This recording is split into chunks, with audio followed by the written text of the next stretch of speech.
I want to introduce Derek Buckaloo to you. Most of us know him, and he is an assistant professor at Coe College. He's actually the Shuttleworth assistant professor at Coe College, and he has BA from Stanford, and then he had his MA and his PhD from Emory. His real interest is American history, and with a special interest in 20th century political, cultural, and foreign relations, with especially I think on Vietnam. So some of us were really blessed last year to hear him talk about Vietnam in the films. So once again, we get to hear Derek today, and so we welcome you. We're going to start right on time. People may be drifting in and out, and Derek will stop at about 10 of 11, okay? For questions. Or 10. 10 of 10. 10 of 10. Well, I'm going to stop well before that today. Yeah. Plan. Okay. Best laid plans. Thank you. Well, thank you. Thanks for that introduction. I know discussion is always prized at these events, and as some of you know from perhaps my previous appearances, we always have a lot to say, and so I don't always stop quite as quickly as I wish to, but I'm hoping I'll be able to do that today, so we'll see if we can do that. So, you know, I was asked to come and talk about kind of the United States in the world today, and kind of, you know, how we think about what we're doing in the world, and of course how we might be perceived by people around the world. That was kind of the general subject, and needless to say, it's a huge one. There'd be all kinds of directions that we could take this.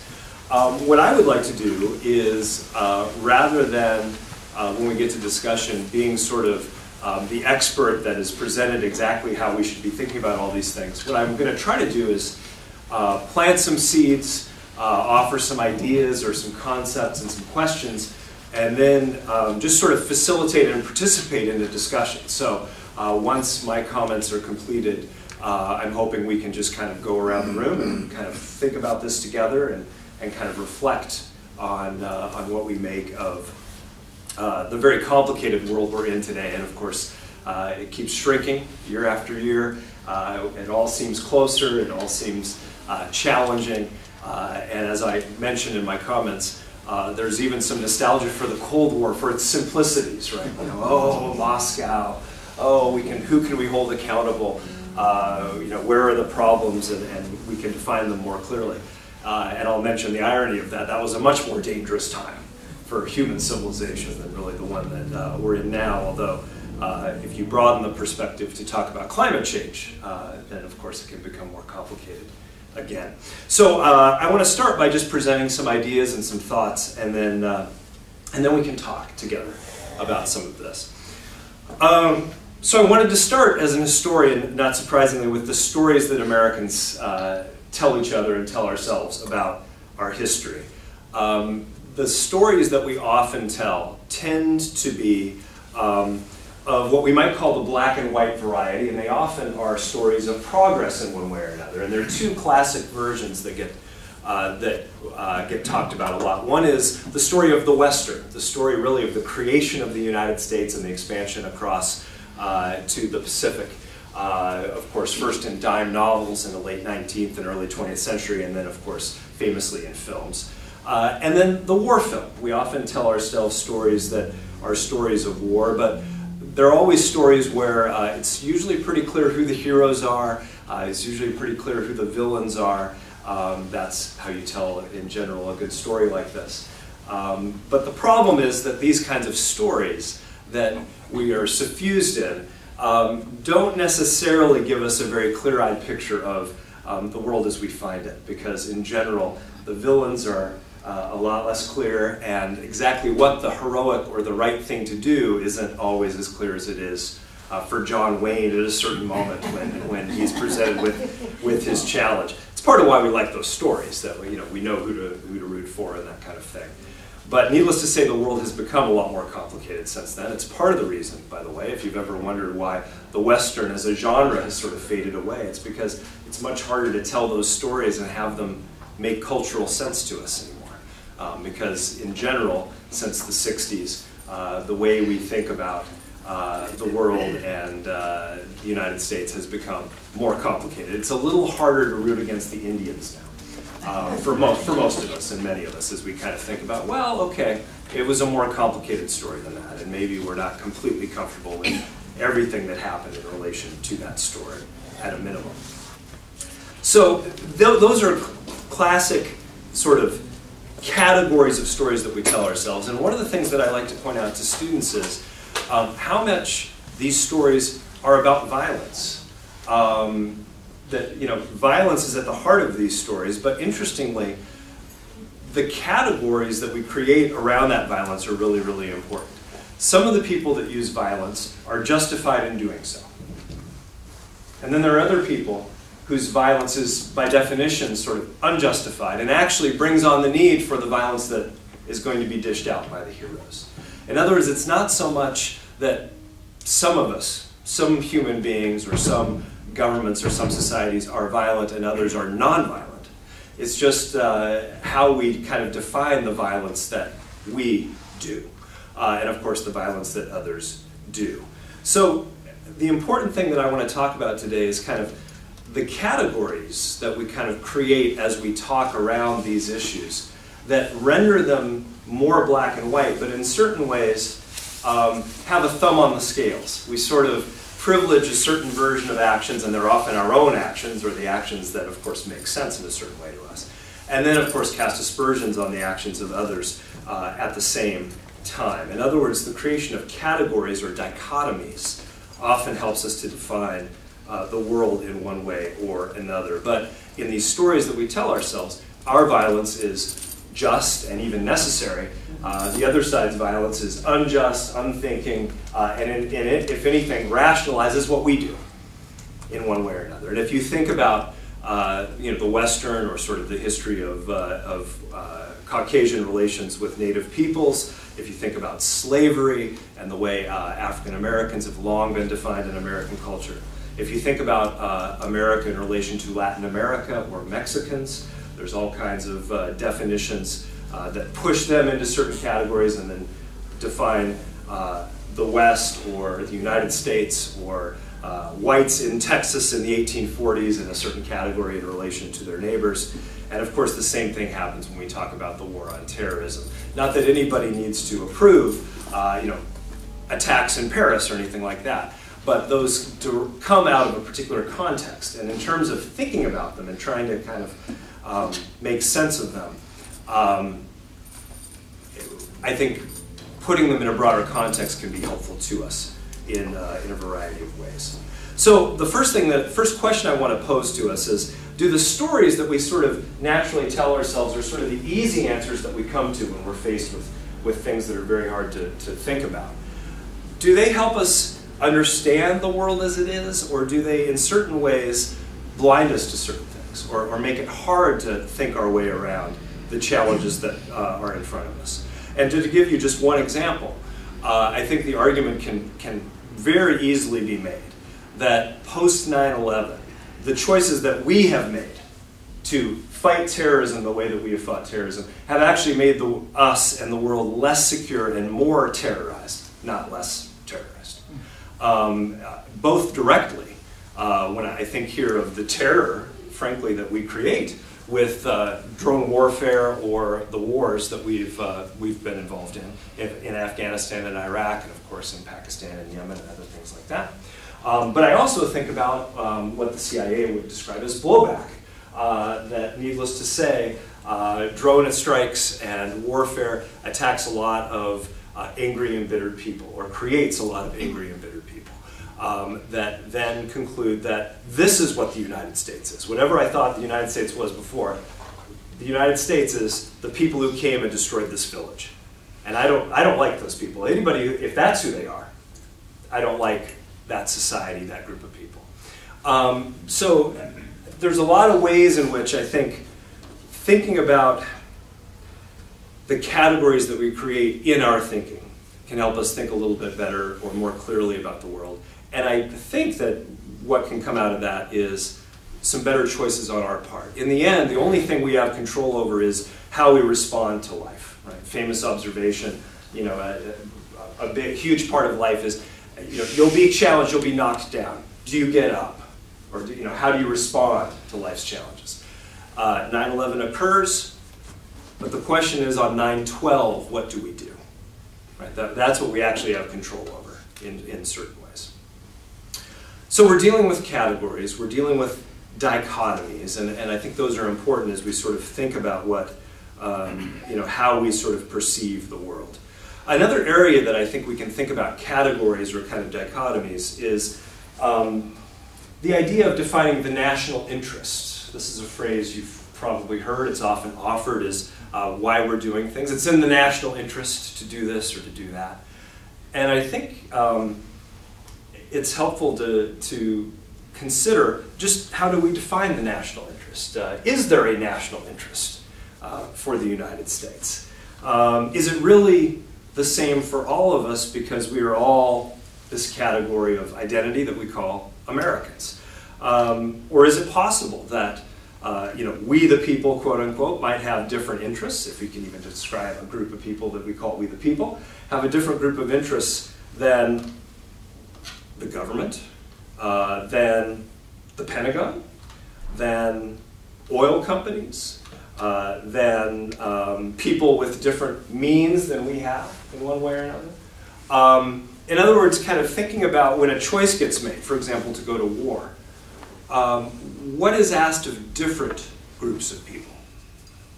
Who actually makes sacrifices, including the ultimate sacrifice of serving and perhaps dying in the service of the country, and who, frankly, has to make less sacrifice but might even benefit more from the choice of policy? Is it possible that what is good for one group of people or set of people might not be so good for others? Just to offer you one example,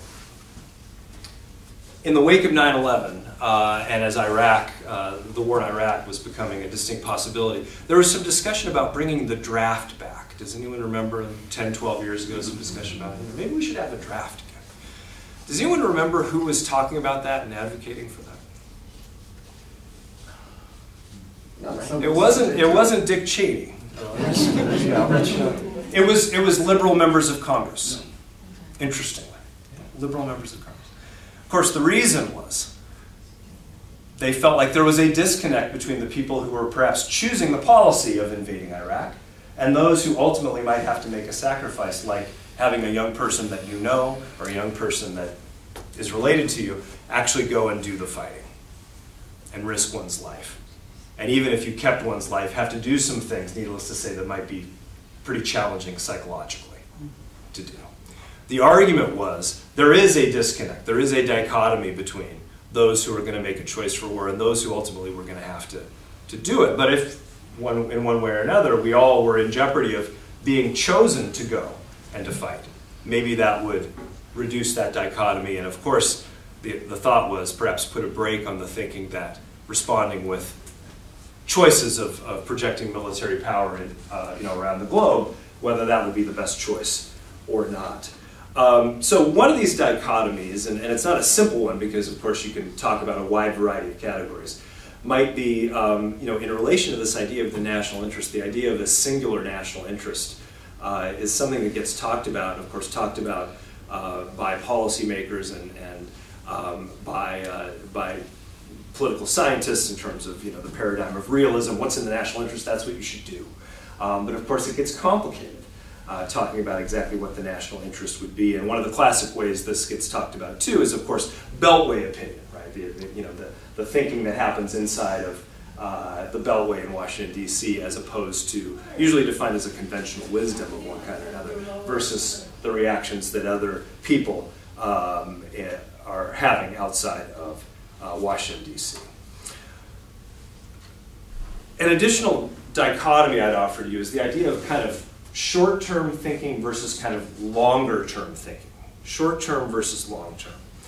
Sort of being reactive versus being sort of proactive in certain ways, or thinking more broadly about questions that are in front of us. As an historian, I end up thinking a lot about how wide to go when thinking about something or telling a story. And that's a really important question. Does a longer or a broader historical perspective help us to make better sense or kind of come to a deeper understanding of an issue or a question or the reactions of various people, including the people that we might define as the opposition or enemies. And if you take the example of Cuba, I think you can kind of see what we're talking about here. If you start the story with the dastardly Castro dictatorship in power, who's opposed to freedom and is doing the wrong things, that implies a certain reaction, right? If they are a dictatorship and you like freedom, and who doesn't like freedom? I presume if I asked for those of you in favor of freedom that everybody's hand would go up, then the position is quite clear. You oppose that government. Now that doesn't necessarily mean you want to oppose it with an embargo, but you oppose that government. But as soon as you start going back a little further, to 1959, for example, when Fidel Castro was putting this revolution in process and in fact coming to power in Cuba, why was he coming to power in Cuba? In what ways did he succeed? In what ways might it make some sense for some Cuban people, not all Cuban people necessarily, but some Cuban people, maybe even a majority of them, to say, change is welcome. I'll take a chance on this. What happens if we go back to the 1890s and talk about Cuba? 1898. We usually call it the Spanish-American War, the Spanish-American-Cuban-Filipino War, whatever you want to talk about. Why was that happening? What were the Cubans that were fighting the Spanish at the time fighting for? Did they get what they were fighting for? The short answer, by the way, is no. The United States comes in, the United States leaves Cubans in power, but the Platt Amendment basically puts the United States in a position of power in Cuba. And then, of course, if you start the story in the 1890s, you have a long story there through the 20s, the 30s, and the 40s of the Americans dominating the sugar industry and building the casinos and dominating public utilities there. Is it any wonder that any revolution worth its salt that happens in, let's say, 1959 is going to have an element of anti-Americanness to it? Are we really so insecure that we can't say, okay, I get that? And maybe the response to that revolution might be slightly different. Might be slightly different.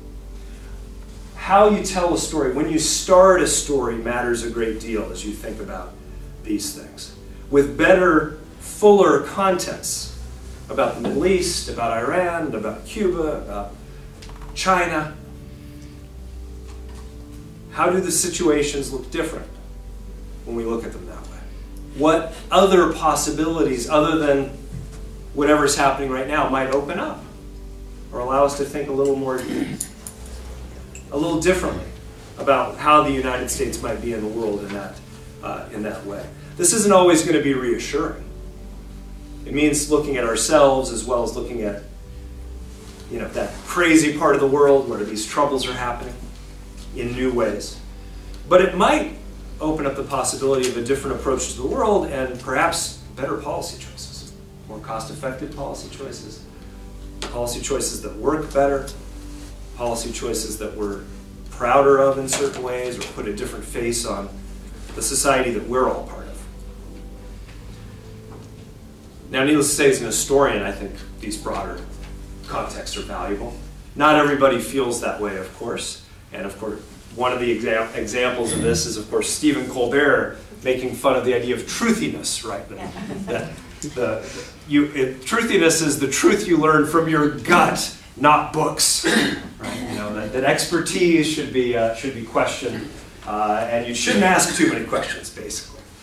And of course, there have been discussions about whether knowledge or experience or expertise is really prized in this culture by everybody, at least today.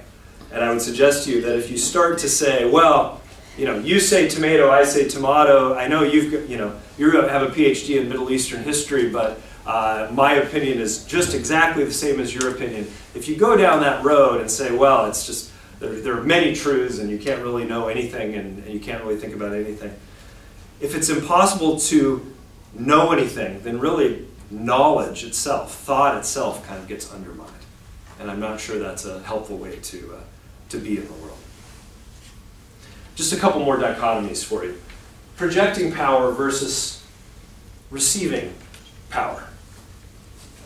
What do our acts look like on the receiving end of the policy choices that we make in the world? It's easy to use the example of the Vietnam War when we think about this. There were lots of people at the time, of course, that were all in favor of the Vietnam War. Today, of course, you say Vietnam, it's like, oh yeah, everybody's opposed to that, doesn't think it's a good idea, although for some, it's because the communists won and we didn't have the will to see it through and so on and so forth. But almost nobody defends the Vietnam War now. But of course, if you go back to the 60s, there were all kinds of people that thought it was the right thing because they were communists after all, and we were fighting communism, and we were on the side of freedom, and so on and so forth. Which meant we had really good reasons to go into villages the way that we did, and send 500,000 troops to Vietnam, and drop bombs and napalm on free fire zones and things like this. And led to the question, why don't the Vietnamese understand we're fighting for them? And actually lots of Americans on the ground there would say that.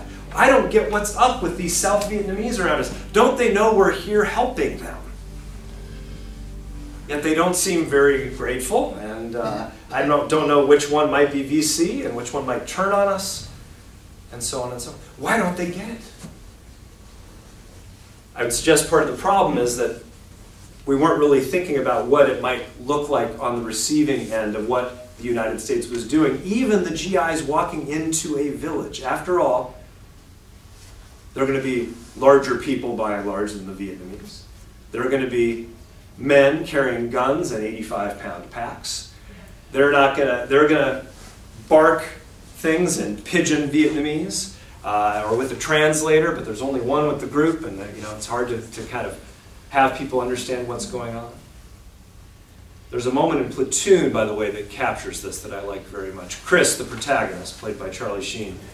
It's in the village scene at the center of that film. Some of you have seen this movie. And he finds a young Vietnamese man. It seems like the Vietnamese man might have some mental challenges in certain ways, but he pulls him out of a hole he'd been hiding. And he pulls him out, but Chris is angry and is yelling at him. And he yells at this Vietnamese man, in American, in English of course. He yells, "Why didn't you listen to me? I'm not going to hurt you." And I always think about, if I'm that guy, how convinced am I that this person is not going to hurt me? He's certainly yelling at me. He's upset. He's angry. He has the gun. We already know what these people have done in some villages, maybe even in our village 3 months ago. Is it hard to fathom why that guy might have hidden or not come out at the, oh, they want us to come out? Not thinking about how we appear, not thinking about what it might look like on the receiving end of the immense military power that we can bring to bear, I think makes it hard for us to kind of figure out what the other people involved, what their reactions are in kind of an honest human way. It's very hard for Americans to fathom that, what it must look like on the receiving end. And there are other categories in which we can think about this too. It can be hard for lots of white Americans who have comfortable neighborhoods and have never had to fear the police to think about what it might be like to be a young black male in relationship to the police. It can be hard to wrap our heads around what that might look like. When we consider drone warfare as well, a lot more drones flying under Obama than under Bush. It's a hard thing to think about too. What must it be like for death to just kind of drop out of the sky on a wedding or on a street? Are we completely comfortable with drones being the face of America in Yemen or in villages in Pakistan? I don't know. It's just something to think about. Maybe it's necessary. But man, I hope it's necessary if that's what we're doing. It's worth thinking about. Just a couple more dichotomies here. Hard power and soft power. Hard power and soft power. These come from political science. It's Joseph Nye at Harvard who kind of defined the concept of soft power. Hard power is traditional power, basically. The use of the military or economics or politics or diplomacy to induce another to act in the ways that you would want them to act. It's sort of the traditional definition of being able to project power into other countries or around the globe. Soft power is about inducement. It's about culture or brand or the attraction of a country, and it influences others to want the same things that you want, in effect. I think after 9/11, the argument can be made that we ended up leaning pretty hard on our hard power rather than depending on our soft power in response to the challenges of this era.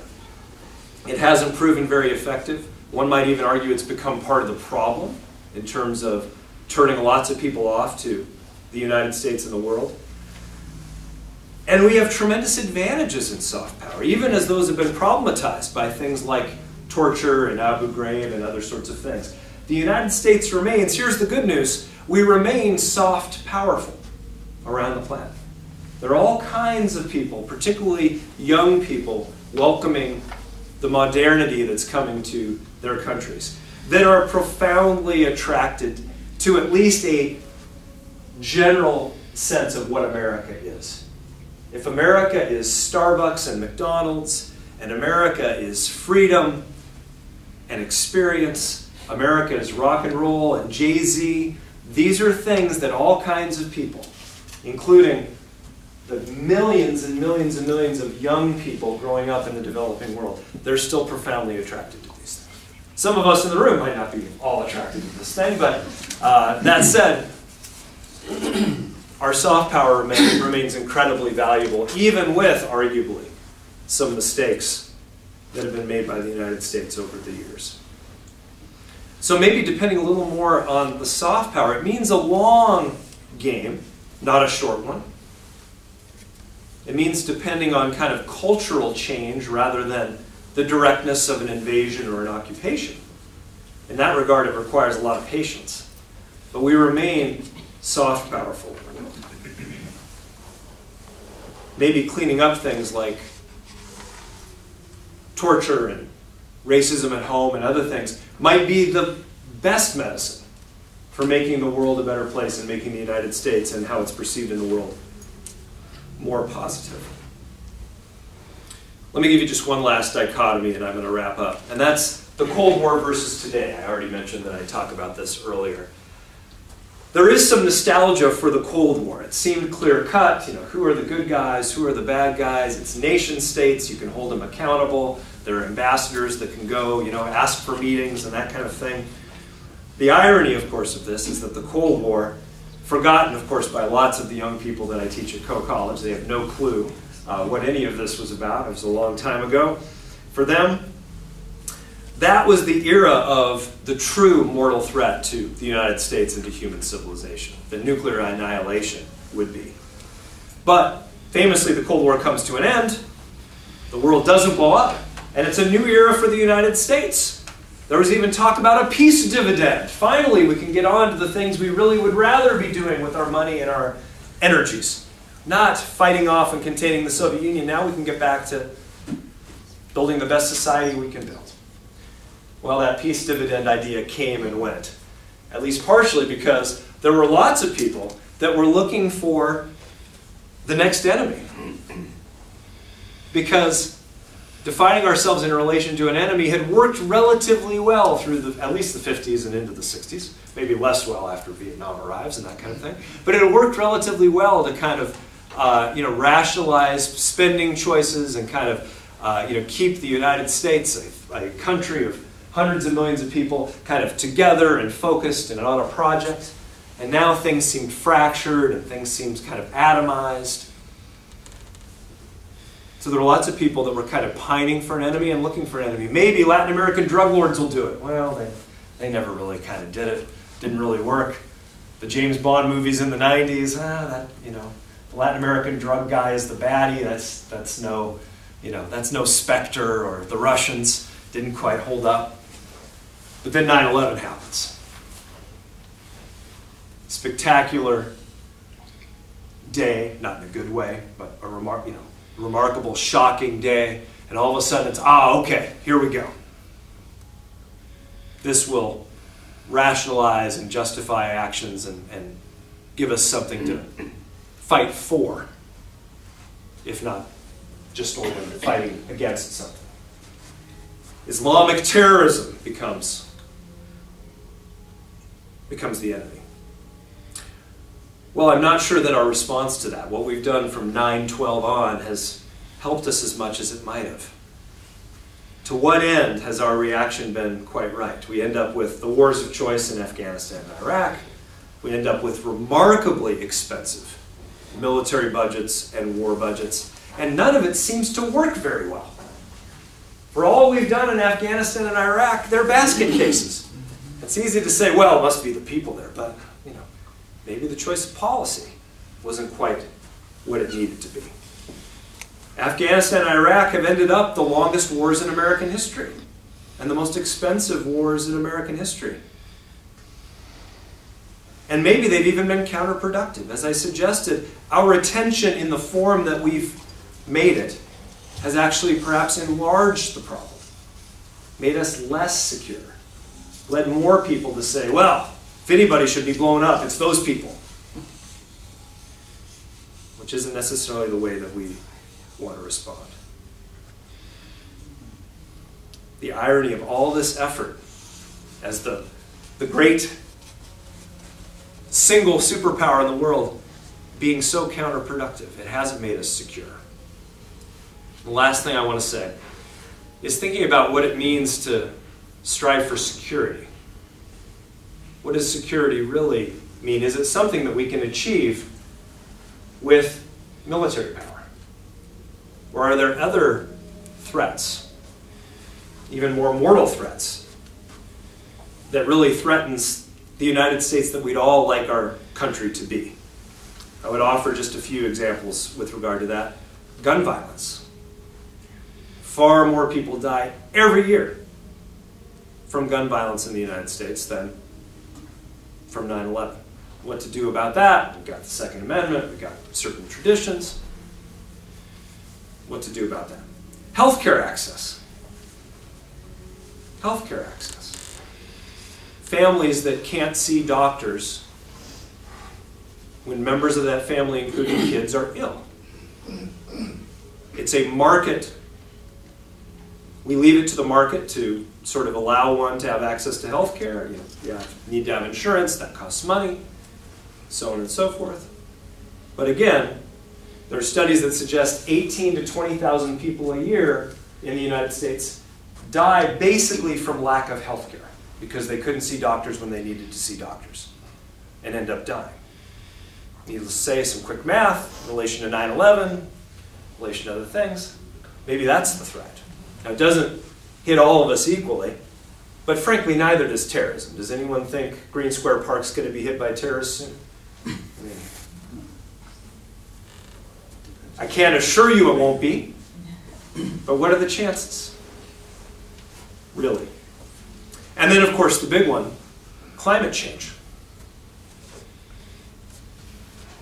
Should we all, meaning all human beings here, be a lot more worried about the planet and kind of, how we fuel the technology we use and what we're going to be doing here? Is that going to be the real threat in a variety of ways to civilization going forward? Is that where the billions of dollars should be going? Again, maybe, maybe not. I wanted to offer some ideas, some thoughts to kind of fuel some discussion. I don't have final answers on these things. I have some thoughts, but I don't have final answers on these things either. With that said, I'd like to go ahead and wrap up what I need to say and just sort of lead a discussion. And so I just start with kind of a general question. When you think about the world today and kind of what other people make of the United States or what we should or should not be doing in the world, that's a lot of question, I know. What do you think of? And I just want to kind of lead a discussion. So we'll open it up. One of the things I think of is the sense of entitlement that seems to be both domestically and internationally in our style and our policies. I'm not clear if it's stronger than it used to be or it's just as strong as it ever was, and what's fueling it these days. And And I'm not going to talk after every comment. I'm facilitating. So, sense of entitlement, you can respond to that comment, you can come with your own. Is this an entitled country, and does that kind of end up leading us to some choices that maybe if we reflected on human costs a little bit differently, maybe we'd choose differently? I don't know. Niles?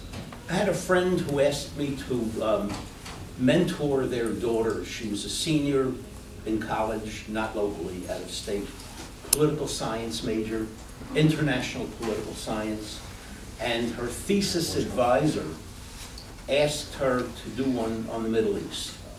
So I sent her an email, and I asked her to give me 2 dates: the start of World War II and the founding of Israel, and she was off by 15 years on each. I then sent her another email, 3 paragraphs, with 1 paragraph as an introduction. I said, this is a very, very pro-Israel history that I'm giving you. It's biased. It's based on 3 facts that are wrong. I know they're wrong because I made them up. Find me the 3 facts. She couldn't. She must have loved getting these emails. Well, I did help her a lot, okay, as you can understand. I need a new mentor. No conflict is because the 2 sides woke up one morning with nothing to do and decided to get into a barroom fight. If today happened because of yesterday, and yesterday happened because of the day before, and if we don't understand the causation, we cannot understand what happened today, much less what we're going to do about it. And part of our problem here is we don't, not only don't we understand our own history, we don't understand somebody else's history. Well, and again, one of the ironies, I won't comment between everything, but one of the ironies about the end of the Cold War is, and there's studies that have looked at this, the amount of international news that's talked about in the United States. Now, it's a little different with the internet. If you go searching for it, you can find all kinds of things now. I mean, the internet actually opens up a wealth of information, but you, of course, have to be proactive and go looking. But the amount of coverage in major newspapers and Time and Newsweek magazine, some of us probably remember the golden age of Time and Newsweek magazine, that's, of course, faded away. And network news, some of us may remember network news, maybe even still watch it occasionally. The percentage of international coverage went down drastically after the Cold War. In other words, there really was kind of, in that sense, a turning away from the world. But what that meant was when you get to 2001 and 9/11 happens, it's like, you know, lots of people were like, what the, you know, what's going on in the world? Why, of course, the famous question, why do they hate us?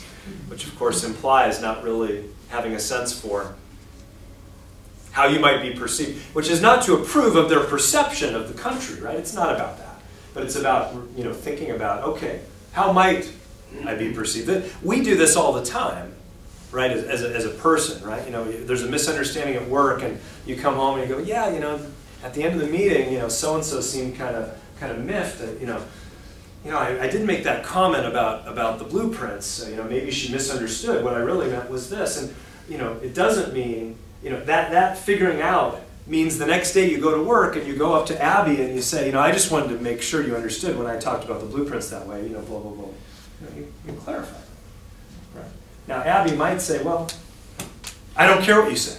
I don't like you. You're my enemy at work, right? You know, I mean, but so it can only go so far when you think about societies, right? You know, the parallel to humankind, but in a commonsensical way, it can help us kind of think about, you know, there are always choices about how we respond, and with regard to raising children or our spouses or people we know at work or our friends, you know, you don't go, I didn't like what they did. I'm gonna throw a haymaker. You think about, you know, I don't like what they did. What should I do here? And there are obviously choices about talking or fighting or turning away or turning toward or explaining oneself that are all available to us and to those societies. But as an historian, I approve of Niall's overall point, which is thinking about causation, thinking about, you know, putting things in context are absolutely key. And I do think lots of the ways lots of people think about foreign policy in the United States, it's all reactive. It's all, this happened yesterday, what should we do? As opposed to, this happened yesterday, but what are the other yesterdays before that that help us to kind of understand what's going on? Again, not to dictate any particular response, but to come up with a thoughtful and hopefully effective response that we're proud of in one way or another. Professor Buckaloo, I wanted to answer one of your questions, but first I wanted to say how lucky the students at Coe College are to have you for the teacher. Incredible. Thank you very much. I mean, Thank you really you. are. I've listened to a lot of people.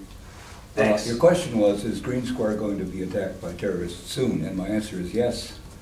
And the terrorists are the bullies in City Hall because they have no sense of history, and they're going to spend $2 million. It's right next to us here. Yeah. And they're going to make a great pathway between the library and their museum, and they're going to destroy all memory of who Judge Green was and what that square meant and the context in the city. And contexts matter. That's just a comment. But in the recent Wall Street Journal yesterday, I think Frederick Starr, who is now at Johns Hopkins in the advanced something, he is a history professor like you, wrote about Afghanistan and our legacy and the imprint, the footprint we've left there, and he was begging America to support the new university being built in Kabul because it represents America's best values, and he contrasted this with the enormous amount of money coming from Saudi Arabia to build a new mosque and Wahhabi philosophy, and other monies coming into, to build other things. He's a complex thinker. He was the president of Oberlin. I happen to have met the man years ago. What we need in the world are these complex thinkers at the heads of organizations or heads of academic institutions, people like yourself, to be more vocal, to be more heard.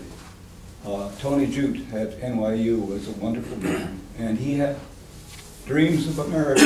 Before he died, he was in despair because he said, nobody's listening. Ronald Dworkin, the philosopher, is another one. Eric Foner at Columbia is another one. We have, this country's full of very brilliant people, but where are they? Who knows about these people? And why can't they stand up and say, wake up? How would that message be perceived too when it was brought? So yeah, those are wonderful, wonderful names, and I met Eric Foner before, and thank you for your compliments. I very much appreciate it. Yeah. Picking up on one of your dichotomies, the dichotomy of violence and our violence and theirs, I was listening to a discussion on Democracy Now! Earlier this week, and Amy Goodman, who hosts it, and Glenn Greenwald and others were discussing what is the definition of terrorism. What is a definition of terrorism that embraces both what happened in Paris and what happens when we send drones over Yemen or wherever? And the conclusion that they reached, and I'd be interested in anybody else's notion of what terrorism is that the working definition is violence committed by Muslims against the United States or people whom we deem to be our friends, and that's terrorism. And an illustration of that was the bombing of the NAACP headquarters in Denver. The question was this a terrorist attack or not? And as if, did the Muslims have something to do with this? Did the jihadists have something to do with this? And so no, it wasn't a terrorist attack. So what is terrorism? And I'd be interested in your thoughts about that too. I can give those very quickly, but you're right. You're putting your finger on this idea of categories and language, and there's so much language, right? In my profession, I'm using words all the time. I can only guess at how many words I say in front of classrooms and that kind of thing a day. Language has a meaning and is in certain ways is shorthand. And I think we want to be sensitive to or careful about terms ending up being such shorthand that they end up becoming narrower in certain ways, and of course constructing these categories that put, in this case, a very narrow sense of what terrorism might be in place. And of course, by definition, if that's excluding everything else, there you have it. There's a category that gets talked about sometimes called state terrorism. And of course, the drone strikes would arguably be put into that category. That the definition of terrorism being what some groups of swarthy guys do, who are upset and angry, as opposed to the violence that gets dished out by a government.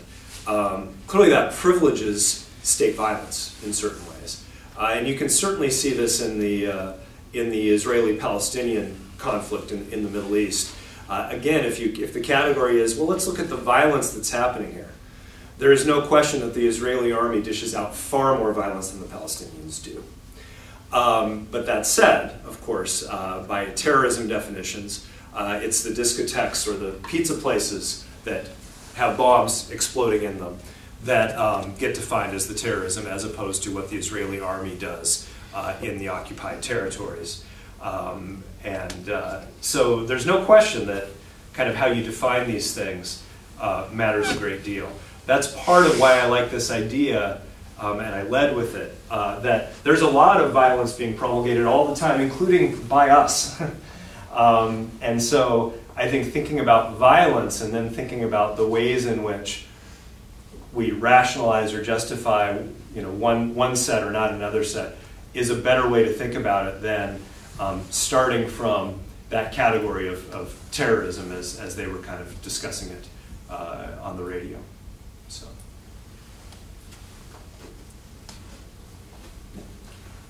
Well, I think we're just now lumping any kind of political violence we don't like into the category of terrorism, which I don't think is very helpful.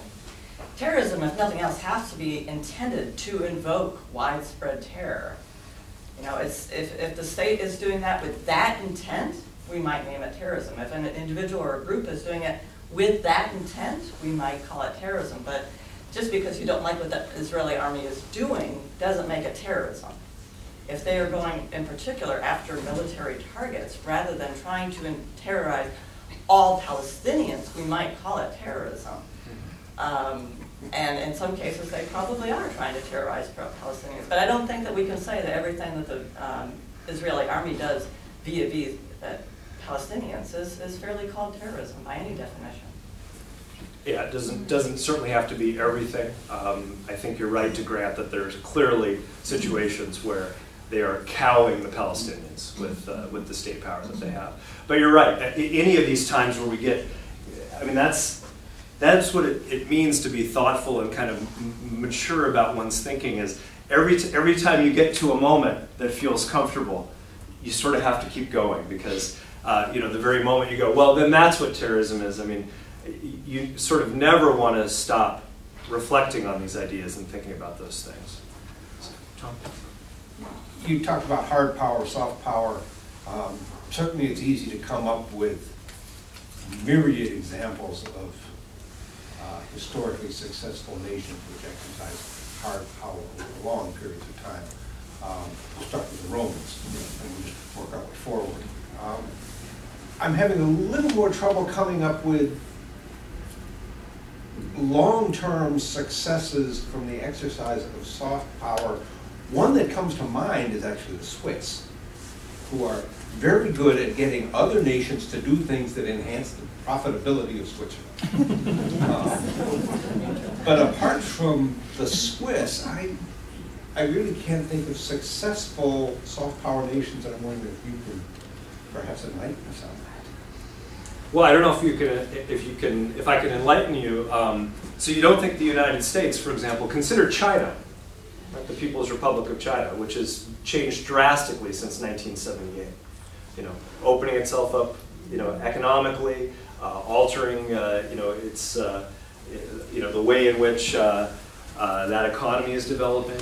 They've come in the direction of the United States. This argument's even made about Vietnam, right? By the way, we're allied with Vietnam now, basically, in the Pacific. Against China. Your shirt was probably made in Vietnam. That's right, that's right. In other words, arguably in the Vietnamese case, the hard power exercise doesn't work, right? You know, A, you know, we're defeated. B, there's anger and rancor, and you know, for 30 years, or I'm sorry, 20 years after the end of the war, there are not diplomatic relations between the countries. But then Doi Moi is put in place by the Vietnamese, and now, actually, it's a very, you know, on the ground, it's a very capitalist experience. In terms of the Middle East today, and you know, it's interesting. You can go to like the you know, Pew does these studies, and of course Zogby does a lot of studies in the Middle East, and see kind of the change in perception of the United States by various demographics and in various countries. And part of what I'd say about the United States is, in spite of ourselves, quote unquote, in certain ways, not really understanding the way our power appears to other people in terms of the traditional forms, we retain a remarkable amount of goodwill in certain ways. Could you argue, though, that what the Chinese and the Vietnamese have actually engaged in is perhaps more enlightened self-interest than it is emulation of the United States? The United States is not the only capitalist nation in the world. That's right. Although if you go into the Starbucks in Beijing and try to figure out what the 15-year-olds are doing there, it's very much about, you know, this is Starbucks. This is the reason Starbucks can charge. They charge $4 or $5 for a drink in Ho Chi Minh City today. The reason they can do it, the reason there's anybody there, is it's, again, a little piece of this culture that I would say that modernity and Americanism is pretty conflated in these places. So yes, I mean, you can argue that, but of course enlightened self-interest, or convincing them that that's in their enlightened self-interest, is sort of almost the definition of soft power. Having them on their own come to the conclusion that what you'd like them to do is what they also want to do, is sort of you know, part of Nye's definition of what soft power is. There'd obviously be a variety of ways to look at those examples. But the most important thing I'd say about the United States is that despite the torture at Abu Ghraib and occupations and other things, what's remarkable is how many people still go, yeah, but you know, America seems pretty awesome in one way or another. Not necessarily awesome, but that there are attractions to it, and in particular among young people, which means, in that sense, the future still, you know, could conceivably be relatively bright for the United States and the world. So that's what I would say, is that in the American example, I think soft power, it's hard to pin down how important it's been, but I actually think it's been tremendously important in the 20th century. Yes. I was just wondering, do you think that when we went to war with Germany and Japan and the war ended, we really weren't there. They didn't have really anything that we wanted to acquire and keep in the sense of natural resources and things like that. But when we tend to fight in the Middle East, we often, perhaps, do you think that we maybe have supported regimes simply in order to get what we wanted, quote, national interest, so that we could have more power, more energy to consume? And regardless of what those rulers were doing to their people, and it just depended upon how the rulers would benefit us, and maybe that could have a big impact on how they view us now? The short answer, and I know I need to give the short answer, is yes. If the major product coming out of the Middle East was nutmeg, we would never have gone. Which doesn't mean you can just say oil and understand everything about this, I think. But anybody who says no, this has nothing to do with the oil supplies, that's not the case. I mean, it's quite clear that oil is at the heart of this. And there you can talk again historically about the amount of oil produced by the United States until you get into, to the late 60s and early 70s, and then the tip toward the oil-producing states of the Middle East providing more of the oil, and they, of course, get organized and renegotiate their deals with Aramco and other companies, and so on and so forth. There's a reason why the Middle East feels crazier after you get past, by the time you get to 1973, and lots of that can be told with regard to understanding the history of the oil business. That's a big part of understanding. I know we have to go, but I hope I've given you some things to just kind of ponder and think about, and I think people just spread across this country continuing to think about these things is the best thing that we can do, and it's an important element of all of this. The answers often that get offered often end up being a little simple, and needless to say, as an academic, I'm not sure they get us to where we want to be, and nobody wants us to get to a place that we can be a little more proud of more than I do, and I know you're interested in these things as well. So thanks for being here today, and have a great summer.